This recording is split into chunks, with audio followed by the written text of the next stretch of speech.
दिनांक 11 ऑगस्ट रोजी वसमत शासकीय इस्लामगड येथे भारतीय जनता पार्टीची आढावा बैठक संपन्न झाली।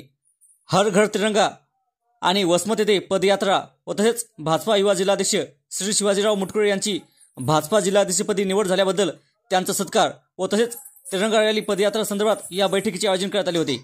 या बैठकीला भारतीय जनता पार्टीचे सर्वच उपस्थित पदाधिकारी कार्यकर्ते मोठ्या संख्येने उपस्थित होते। भारत माता की जय। भारतीय जनता पार्टीचा जय हो। भारतीय जनता पार्टीचा जय हो। भारतीय जनता पार्टी युवा मोर्चाचा जय हो। भारतीय जनता पार्टी युवा मोर्चाचा जय हो।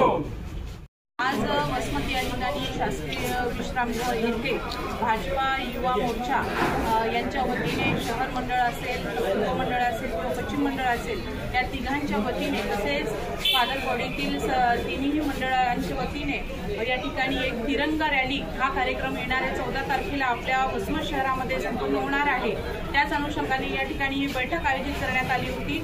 या बैठकीस नवनिर्वाचित शिवाजीराव मुटकुळे साहेब या बैठकीचे अध्यक्षस्थान त्यांचं होतं आणि ते बैठकीला उपस्थित होते।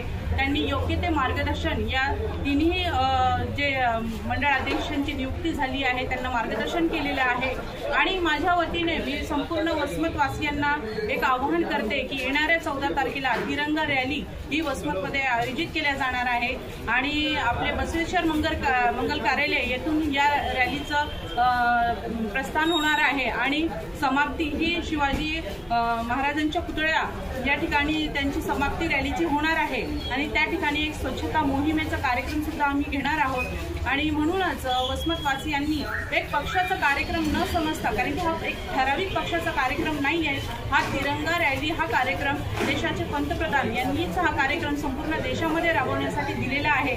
या रॅलीमध्ये सगळ्यांनी तिरंगा हातात घेऊन आपल्या देशासाठी घोषणाबाजी करून या तिरंगा रॅलीचं आयोजन करावं आणि मोठ्या संख्येने वसमतवासियांना सर्वांना आवाहन करते की मोठ्या संख्येने जास्तीत जास्त महिलांनी, पुरुषांनी आणि युवकांनी या रॅलीमध्ये सहभाग घ्यावा असे आवाहन या ठिकाणी मी करते। आणि माझे 2 शब्द रॅलीमध्ये जिल्हा अध्यक्ष गजाननराव कुकडे साहेब असतील, शिवाजीराव मुटकुळे साहेब असतील, तसेच वसमत विधानसभेतील ज्येष्ठ मान्यवर नेते मंडळी हे सुद्धा असतील, तसेच अजून नेते मंडळी या कार्यक्रमामध्ये कसे सहभागी करून घेता येतील याचं आम्ही नियोजन करत आहोत।